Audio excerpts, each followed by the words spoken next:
Hello दोस्तों, मेरे YouTube channel math maker with Faisal पर आपका स्वागत है। मैं इस वीडियो में क्लास 10th का मैथ एनसीईआरटी बुक का 1.1 पर्सनॉलिटी 1.1 का सेकेंड क्वेश्चन लेकर आया हूं। तो चलिए इस क्वेश्चन को हम देखते हैं कि किस तरह से हल करेंगे।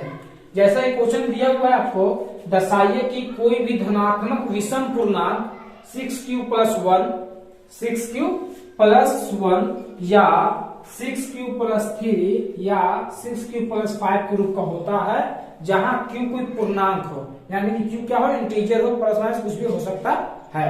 तो इस क्वेश्चन को हम देखेंगे। ये क्वेश्चन बोला है कि जो तीन का रूप दिया हुआ है 6q + 1, 6q + 3, 6q + 5, क्या ये विषम संख्या के रूप का है या नहीं, ये हमको आपको बताना है। बस स्टार्ट करते हैं। तो देखिए, पहले जो क्वेश्चन दिया उसको हम लिख लेते हैं। दिया हुआ क्वेश्चन आपका है 6q + 1, या 6q + 3, या 6q + 5। ऐसा रूप आपको चेक करना है। हम पहले मान लें कोई धनात्मक पूर्णांक पता नहीं है, लिखा कोई भी धनात्मक विषम पूर्णांक, तो कोई भी धनात्मक विषम पूर्णांक पता नहीं कौन है वो धनात्मक पूर्णांक, उसको पहले हम मान लेते हैं। हम मानते हैं माना कि कोई धनात्मक पूर्णांक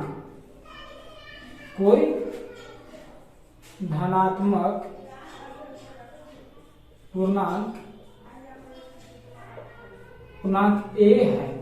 हमने मान लिया कोई एक धनात्मक पूर्णांक है जो क्या है, a है। और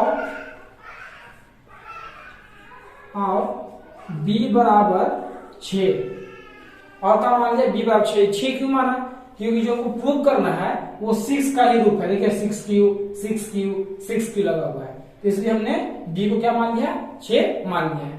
इसके बाद आपको पता होगा यूक्लिड विभाजन एल्गोरिथम विधि क्या होता है, उसमें हम बात किए थे। उसमें होता है a = bq + r, उसी का यूज कर रहे हैं। यानी लिखेंगे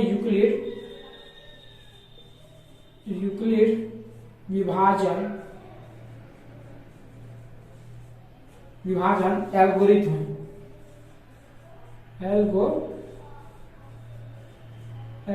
से। अब देखते हैं यूक्लिड विभाजन एल्गोरिथम से हमको क्या पता है। हम जानते हैं यूक्लिड विभाजन एल्गोरिथम से कि a बराबर क्या होता है, a बराबर होता है आपका bq + r। ये भी आप जानते हैं कि जो r का मान होता है वो r का मान होता है 0 से बड़ा या बराबर और b से छोटा होता है। ये जो r का मान है वो 0 से r तो बड़ा होता है या उसके बराबर होता है, लेकिन b से क्या होता है, छोटा होता है। तो अब देखिए, आपने a को तो a ही माना है कोई धनात्मक क्या a है, तो आप a यहाँ लिख दीजिएगा। लेकिन आपने b को मान लिया कितना, 6। क्यों माना 6, क्योंकि यहाँ 6 का फॉर्म का क्वेश्चन था। अगर यहाँ 4 लगा हो तो 4 के रूप में मानते हैं, लेकिन यहाँ क्वेश्चन माना हो गया कितना, 6 का फॉर्म का, इसलिए हमने b बराबर क्या मान दिया, 6। तो b की जगह आपने 6 मान लिया, लेकिन क्या 6q + r तो पता ही नहीं, तो लिखिए r, अब 0 तो 0 रहेगा यहाँ पर, r, लेकिन यहाँ b आप जान रहे b कितना है आपका 6, यहाँ लिखेंगे b का मान 6। ये क्या हमको बोल रहा है, ये क्वेश्चन बोल रहा है हमको कि जो r का मान है वो 0 से क्या है, बड़ा या बराबर है, लेकिन 6 से क्या है, छोटा है। ये r का मान को यही बोल रहा है कि r का जो मान है वो 0 से क्या है, बड़ा या बराबर है, लेकिन 6 से क्या है, छोटा है। इसके कहने का मतलब ये है कि जो हमारा r है वो ऐसे है, 0 है, 1 है, 2 है, 3 है, 4 है, 5, 6 नहीं है। क्यों, क्योंकि 6 से छोटा बोला है, लेकिन 0 से बड़ा या बराबर। तो देखिए 0 के बड़ा या बराबर 0 भी है, 1 2 3 4 5 सब 0 से बड़ा है, लेकिन 6 से क्या छोटा, तो 6 छोटा से 5 है लगना है, 6 तो बराबर आ जाएगा। इसको यहाँ पर 6 को लेना नहीं है।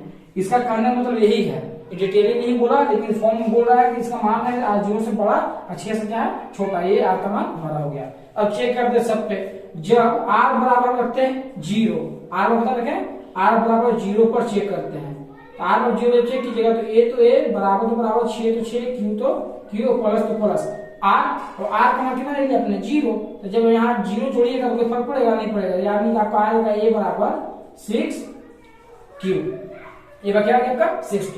अब r का मान कितना लीजिएगा 1, क्योंकि आपने 0 ले लिया है। तब r बराबर लिखते हैं r = 1 पर। अब r को 1 पर चेक करते क्या हमारा आंसर आ रहा है, तो ये पर चेंज करेंगे तो ये तो ये 6 क्यूब तो 6 क्यूब अब प्लस आर में कितना रखेंगे 1, यानी कि आपका आ गया क्या 6 क्यूब प्लस 1।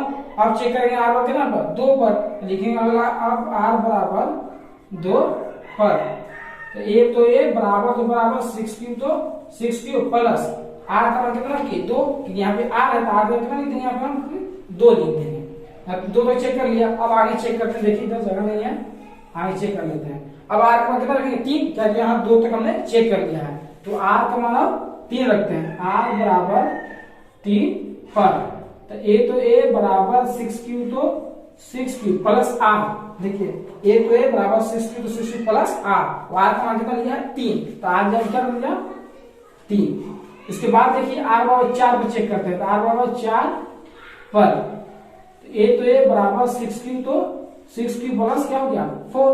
अब आर बराबर चेक करेंगे लास्ट 5 पे, क्योंकि 5 ही तक हमको लेना है तो आर बराबर 5 पर तो चेक करेंगे तो ए बराबर 6 क्यूब तो 6 क्यूब प्लस कितना 5, 5 पर चेक किया, आगे आपका ये 6 प्लस 5। इतना आपको सॉल्व करना पड़ेगा। पहले क्या किया, सबसे जो क्वेश्चन दिया उसको हमने लिख लिया, उसमें मान लिया कि माना कि कोई धनात्मक क्या है ए है, क्योंकि हमको पता नहीं था कोई भी धनात्मक ना, तो पता है कौन क्या है वो, तो वो क्या है उसको मान लिया ए। अब यहाँ बी का मान लिया 6, क्यों माना बी का 6, क्योंकि हम 6 का फॉर्म का है, 6 क्यूब 6 क्यूब 6 का फॉर्म का है, इसलिए बी का मान लिया 6।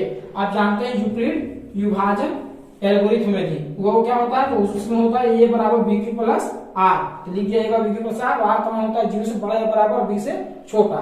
ए तो ए बराबर तो बराबर बी का कितना मान 6 तो 6 क्यू प्लस आर तो आर, ये बी का कितना लिखा 6। ये क्या बोल रहा है कि आर का मान 0 से बड़ा या बराबर 6 से छोटा, तो 0 से बड़ा या बराबर आपका यही रिजल्ट आएगा, 0 से बड़ा या बराबर या 6 से छोटा आपका इतना ही मानेगा। अब सब मान को रख हम क्वेश्चन को सॉल्व किया, सॉल्व करने के बाद ये आपका रिजल्ट आया।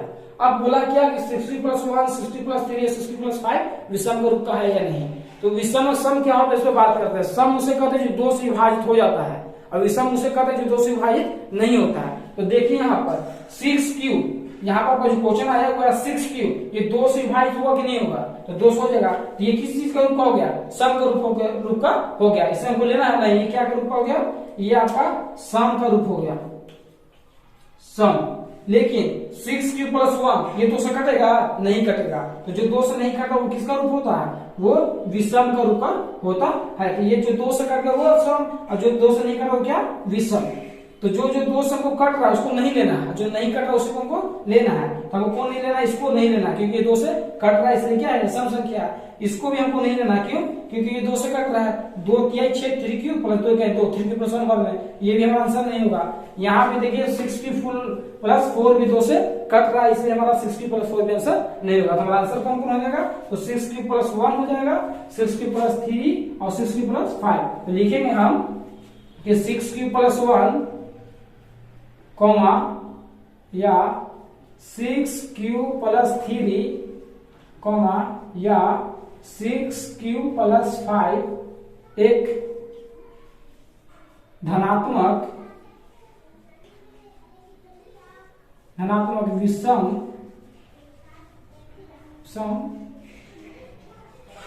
पूर्णांक के रूप का होता है। आपका हो गया आंसर खत्म। कुछ नहीं किया हमने, क्वेश्चन दिया हुआ था उसी के अनुसार चला।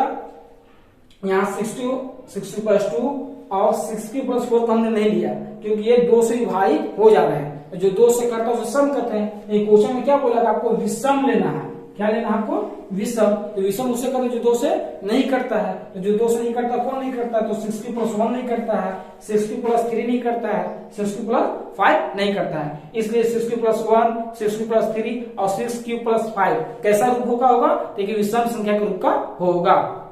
बस इस वीडियो में इतना ही, अब मिलते हैं नेक्स्ट वीडियो में।